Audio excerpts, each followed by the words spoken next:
Hey guys, how's it going? Thanks for joining. Today on this episode, this is the first episode we're going to be doing this, but we're going to be going over some of the top underrated tools and methods of ways to use them. As far as DIY, you could be professional.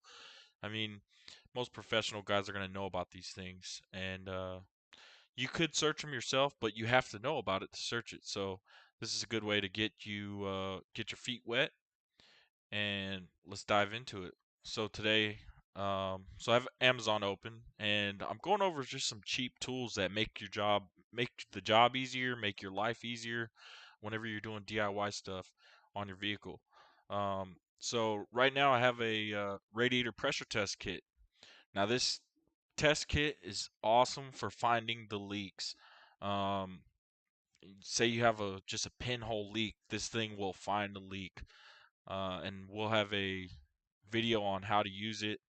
We'll go through YouTube and how to use it and everything like that. So let's dive into it. Let's see what we got here. So this thing's $87. I actually have this exact kit, and it is great. It's an awesome kit. It's pretty universal for most cars and trucks. So right there, this little black thing here, that's your pressure pump. And the hose right there in there is that's going to be a suction hose for when you're doing a vacuum fill, and then you have a thermometer there, wrapped in the bubble wrap. All these little caps and things are universal caps for different vehicles. Now, it doesn't fit every vehicle to spec, but there is that little cone-looking shape there. That cone will fit every vehicle. Only thing is you have to hold it down in order to hold the pressure. But if you have vacuum on it, um, it'll be just fine. So you can use this with the standard air compressor. Now I had to change the fitting out to a 3/8 fitting for my air compressor to work on it, but that wasn't too hard. You can buy the fittings on Amazon or you could buy them in your parts store. So this is your vacuum. This is gonna be your vacuum tester. Now, when you're pulling a vacuum on something, it's exactly as it is. It's suction, so it's sucking all the air out of the container that it's trying to fill. So in this case, it's sucking the coolant system, all the air out of the coolant system after you've done work on your coolant system. Say you've replaced your radiator, your thermostat, your hoses, um, anything in the line of cooling system that you can think of. This is the way to do it. There's a The old standard way is just to, after you've replaced your parts, got your system all back together, uh, start pouring your coolant in, and then you burp the system by squeezing on a hose, and then hope that it bleeds out. And then some systems have a bleed screw on them, where you can go ahead and bleed it out from that bleed screw. This takes all of that out of the equation. When you're vacuum filling a radiator, or when you're vacuum filling a cooling system, I should say, um, you're pulling all the air out, and then you're going to hook up your little suction hose here. That little suction hose, you're going to hook that up, and you are going to fill the radiator, and it's everything that it's sucked out, it's going to fill. So you want to have your coolant ready in like a big bucket, mixed 50-50 with water. Um, you want to have it ready for you, so for the size of the cooling system. So you need to know the general capacity of the cooling system, in order to do this, in order to make it work properly. Because the thing you don't want to do is have to refill while you're sucking coolant into the system. Because if you have any air pockets, it's going to leave an air pocket in your cooling system. Those little caps there, those are great universal caps for most vehicles. Um, there's a that is a tool to loosen these caps up. So there's that tool. And then you have your cap pressure testers. You can also hook up your caps and pressure test those to make sure that they're relieving pressure at the right PSI. So let's go ahead and this is a great tool to use. It's underrated. Um, I think if you're not vacuum filling your radiator, your cooling system, I think you're missing out. So check it out. We're gonna go ahead and go into. So this is the vacuum filling portion of the system. I think I'm gonna open another tab and I'm gonna go into.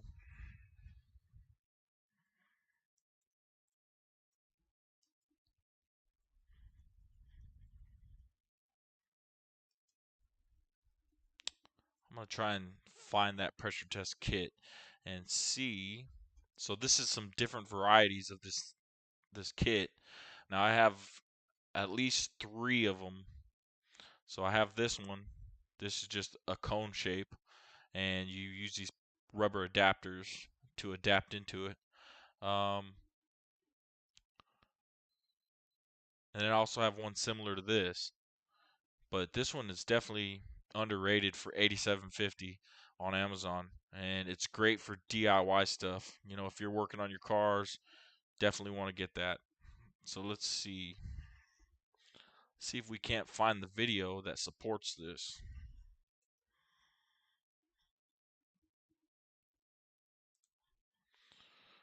I would show you, but I don't have any cars torn apart right now to really show you how to use it. Let's see if we can find one similar to what we just saw.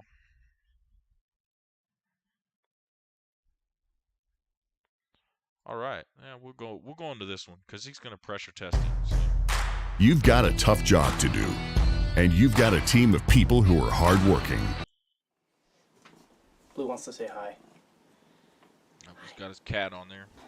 Hey, what's up, guys? It's Jacob here with the YouTube channel Bleepin' Jeep, and today I had a quick video for you about radiator pressure testing. Make sure you guys check him out, Bleepin' Jeep. Check him out if you want to go to this video. So, cooling issues have always been a problem in 4.0s since pretty much the beginning, and I've been having an intermittent problem where I would drive, I'd lose coolant, and I couldn't tell where it was coming from. It could be difficult to see where the problem's coming from, especially from the driver's seat at normal driving speeds. I would have lower coolant than I had before I left, but I couldn't pinpoint where the problem was. It turned out that I would only lose coolant while the system was pressurized, which means the thermostat's open and I'm at regular driving conditions. And even though I could get the Jeep fully up to temp and have it idling, it still wouldn't pressurize enough where I'd be able to see where the leak was coming from. So the solution was to put a radiator pressure tester kit on. So to replicate those conditions, you can use a radiator pressure tester kit. Harbor Freight I found this kit. one at Harbor Freight for around $100. He's using a Harbor Freight kit for $100. I wouldn't buy that one. I mean, if you're really in a pinch and you need to buy something, yeah, go ahead and get it. But for $87.50, you're getting all those other caps. You're getting a vacuum fill tool on there. You're getting all in one for $87.50 on Amazon. But let's see what he's doing. So what he's going to do is add pressure to his toolkit or to his cooling system. So when he does this, when you do this, you want the cooling system to be cool. You don't want to have it running or anything like that. You want it cool so that way you can feel around the hoses, feel around the engine, feel around the radiator, wherever it is that you might see coolant coming out of. That's what you want. You want cold coolant. So make sure your car is sat and rested for at least an hour or two before you do this. Included is several fittings and pressure caps for various radiators and makes and models, a pressure pump, and a guide to which cap corresponds to your specific make and model. It's a very rudimentary kit, but more than adequate for my rudimentary Jeep. The process is super simple and can be done with the radiator in the vehicle. If the radiator is out of the vehicle, just make sure you plug the upper and lower radiator hose openings. I use some rubber sleeves with hose clamps and PVC end caps, easily found at any hardware store. Next, you're going to want to... Alright, so it looks like he's pressure testing his radiator only, not his cooling system. So we'll watch this video and then we'll go on to another video that does the whole cooling system. So that way you can kind of see how it finds the leaks. Add water to fill the radiator. It takes about a gallon. Make sure you agitate the radiator periodically to get any trapped air out. The fitting needed for my radiator was this universal plug looking thing. It attaches to the radiator like the radiator cap would. Simply place the arms around the outer lip of the fill cap and tighten until... Okay, I do kind of like that off of the Harbor Freight kit. I might have to buy that just for that one tool, but I suggest getting this one off of Amazon. Snug. Then twist up the tapered edges of the lip to get a sealed connection. Then attach the pressure pump to the nipple and pump. Note that most cooling systems go up to about 15 psi, so don't go over that. Unless your cap says it. Usually your cap says it. It'll say 20 psi or 15 psi, whatever it is. As you can see, the needle has no movement and is going right back to zero. This means the radiator is not holding pressure, meaning that it is not watertight and will leak, as you can see here. This radiator is shot. Alright. So he wasn't able to build pressure on his system because he had a mass air leak. When you have a mass air leak, you will not be able to build pressure on it. But as you're pumping, you will be able to see the liquid flowing through it, just like it shows in this video. Now I will briefly show you the procedure with a good radiator in the vehicle. Oh, okay, First, good. check the guide to select the correct cap number for your application. In this case, it's a solid cap dedicated to Hondas and other Asian-type vehicles. Remove your radiator cap and affix the pressure cap, the same way you do any other radiator cap. Grab your pressure pump and affix the hose to the nipple. Pump to the vehicle's recommended radiator pressure. Like I said, you want to go on a cool engine, cool vehicle, so make sure your vehicle's cooled off. And make sure you look at the recommended pressure on the cap usually. And if the pressure holds, it means your cooling system is watertight and leak-free. The cooling system pressure can be found on the radiator cap of the vehicle typically. The exterior radiator, for example, was 16 pounds. Make sure to relieve pressure from the pump, disconnect the hose, and replace your radiator cap. Yes, and that's another good point that he made. Whenever you have anything under pressure, make sure you relieve it. There's a relief valve on these pumps where you'll be able to relieve it. Make sure you know how to use that before you do it. Okay, like I said, you can search this stuff on YouTube. You kind of have the tools now to search it for exactly what you're looking for now that I've kind of brought this up. All right, we're gonna go ahead and switch gears here, and that was a good video. I do kind of want to see.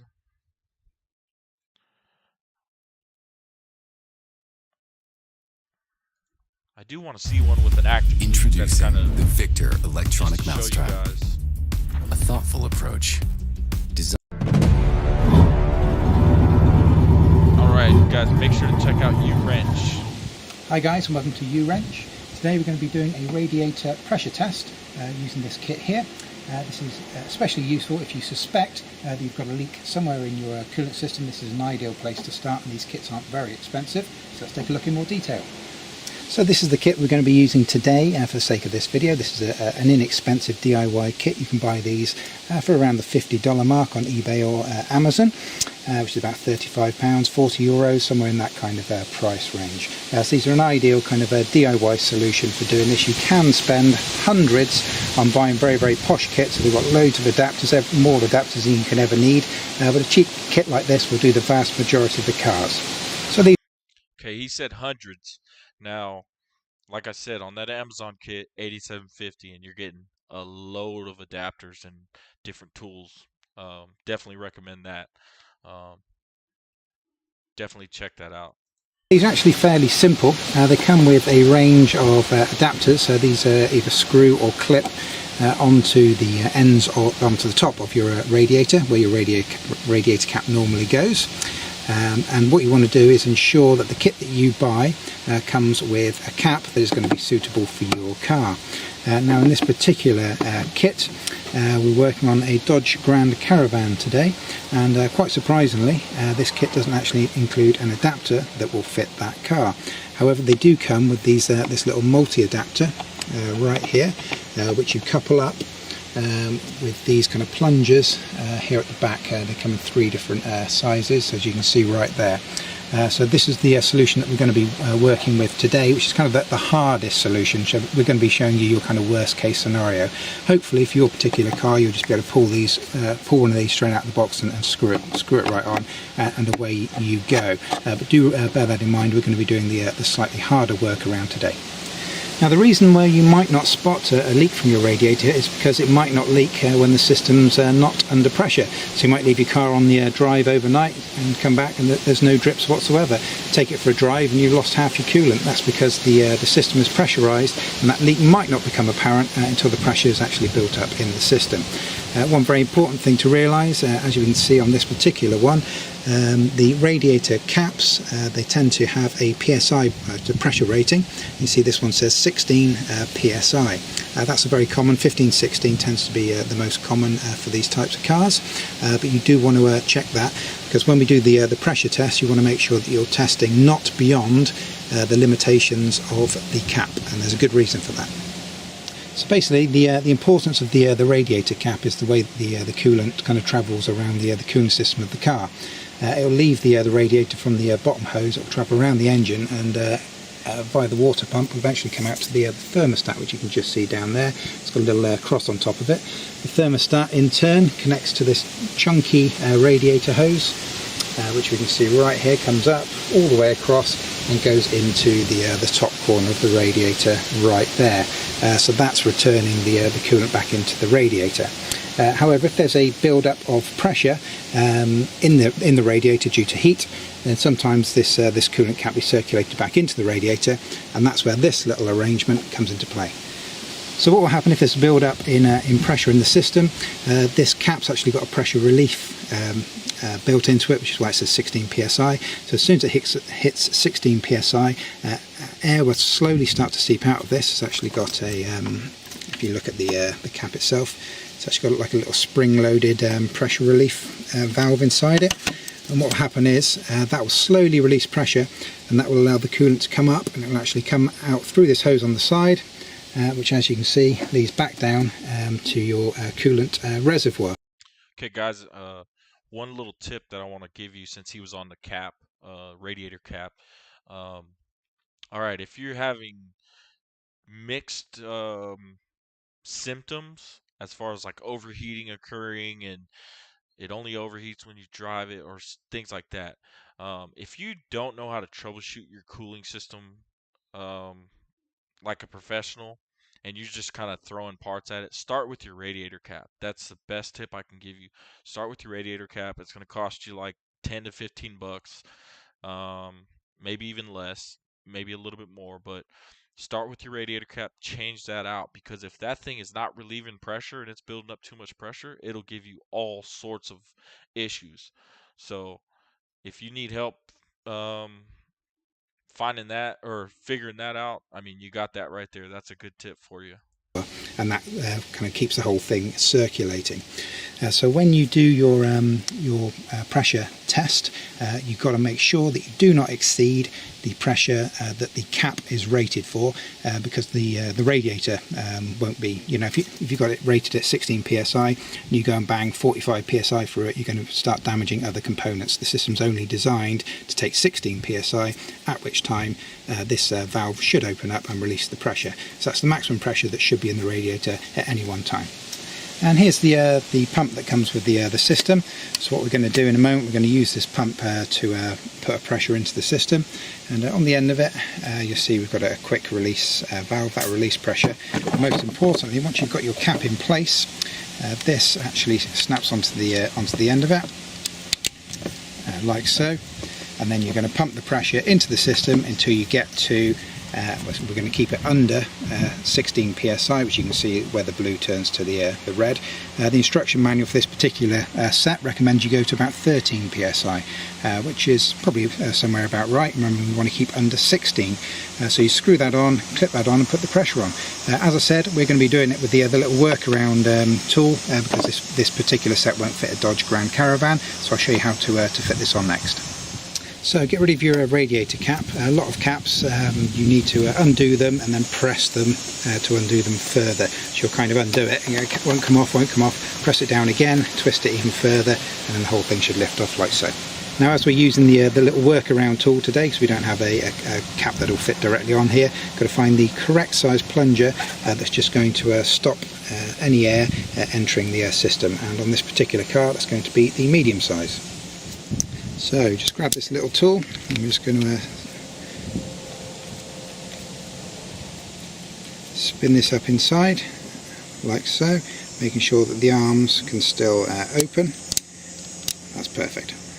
And we've got two little lips on either side here, so what we're going to do is going to lift these little arms so they fit on either side, and then we're going to push the plunger down. When you do this, because they're only kind of lightly spring loaded until you get it under tension, it's a good idea to kind of squeeze the bottoms of the two arms to stop them moving out of place. So if you kind of squeeze those where you want them, and then work the plunger into place.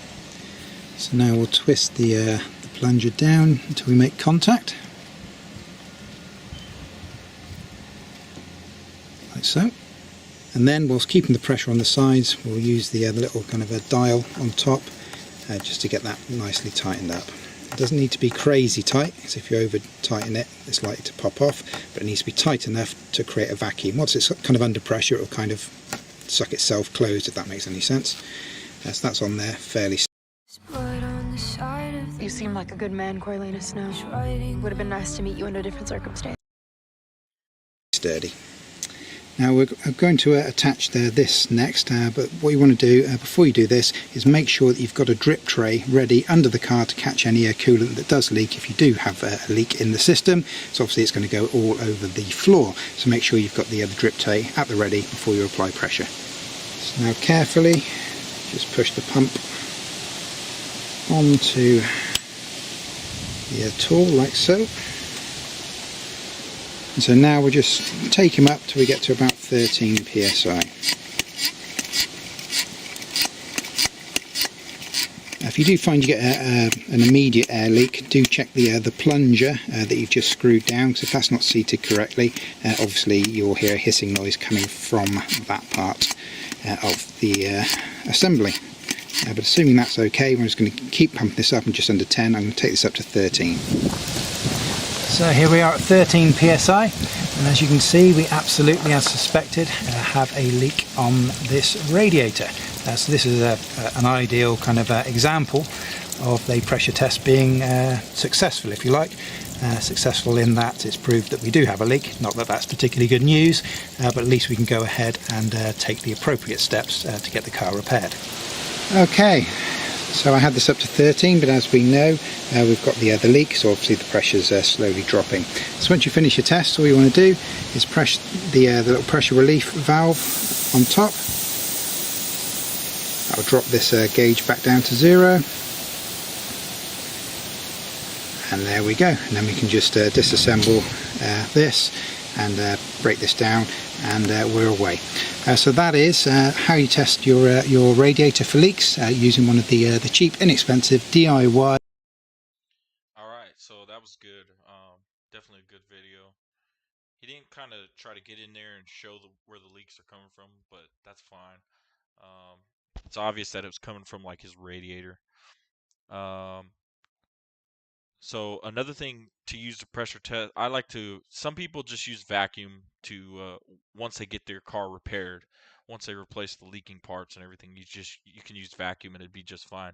I like to pressure test it just in case, if just so that way I'm not like using coolant when I don't need to, or wasting coolant. So fill it up with some distilled water, and you can pressure test it from there.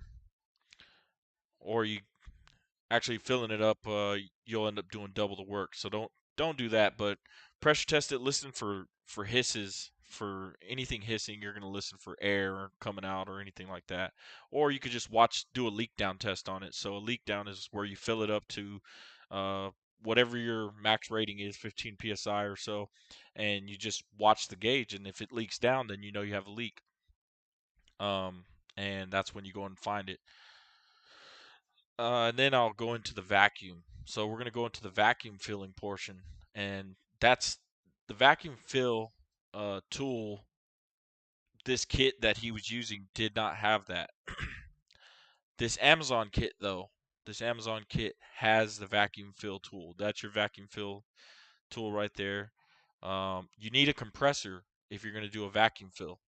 You need something that's going to put out at least 120 psi or 100 psi is fine. Small compressor from Harbor Freight will work just fine. It's just going to take longer. But you definitely need that. So let's go ahead and see let's go ahead and get some vacuum fill. All right, check out Hey, what's up, Barber's folks? Auto This is Shop. Keith, and you're watching Barber's Auto Help. Thank you so much for Barber's Auto watching. Help. In today's video, I'm going to be showing you how to fill a cooling system using a cooling system vacuum filler. And in my opinion, using a cooling system vacuum filler is the best way to fill a cooling system because it gets 100% of the air out of the system, and it's He's absolutely correct on that. The best way. That is my opinion as well. quick and very easy. Now let me just jump in here and clear things up a bit. I don't literally mean 100% of the air is going to be removed from the system, but it's going to be darn close. And also using this airlift system's going to do a lot better job of bleeding the cooling system than just bleeding the cooling system without it. So in my opinion, it's a really good way to do it. I will say though, don't ever disregard your repair manual's instructions on how to bleed your system. I would highly suggest above anything to listen to your repair manual above anything I've got to say.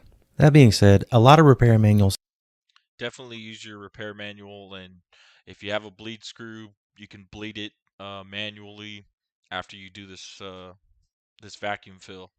actually suggest using a system such as this to properly bleed the cooling system. Also, folks, it's recommended that the cooling system be totally cool and depressurized before performing this procedure. I didn't go over this in this video because typically when you're vacuum filling your system, you've already done some kind of a major repair or you've drained the cooling system out. So all of that would have been applicable before you even get to this point here. Use caution when removing your radiator cap. Be sure that the engine is cool before you remove your radiator cap. And even then, maybe placing a wet rag over the radiator cap as you remove it and removing it slowly and cautiously can help. Just be careful, guys. So this is what I'm going to be using to fill and bleed the system. And this is an airlift or a vacuum filler, if you will. And the way that you use this, you take this little cone here with the gauge on it. You place it inside the coolant reservoir like so. Then you take this hose right here and you're going to connect this to that part of the device. Now that that part is connected, the part that has the hose on it, you want to run it along the outside of the vehicle here, pointing towards the ground. And then on the other end, you're going to plug in an air hose. Our air hose is connected, and you notice that I've got my valve shut, so no vacuum is being applied. And now we got our air turned on. Now we're going to open this valve right here. And you can see that needle is starting to drop. We're going to pull a vacuum on the cooling system. I'm going to get it down to around 25. And you'll probably notice that your coolant hoses will collapse on you. That's totally normal.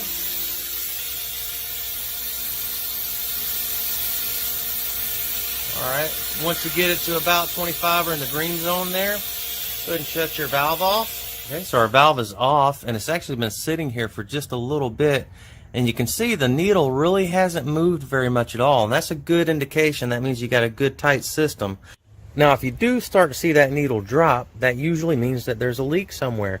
And if you did a big repair, such as a water pump or a coolant hose, and you drained your pepcock, usually, it's been my experience with myself anyway, that I've left the pepcock loose. So check whatever you've done and make sure everything is tightened up really well. Make sure you got all your hose clamps on and make sure you didn't leave anything loose. So if that all checks out well, then and you don't see anything obvious, then you'll probably have to fill the system and then pressurize it in order to locate your leak. Now, if you do have a drop in pressure, I would suggest not filling it with your expensive coolant right away. Go ahead and fill it up with water. And once it's filled with water, then pressure test it, locate your leak, and repair accordingly. And then you can come back later on with your expensive coolant and fill it correctly. So once you let it sit for about a minute or two and you notice that the needle's not dropping, go ahead and disconnect all of this. Leave the head in.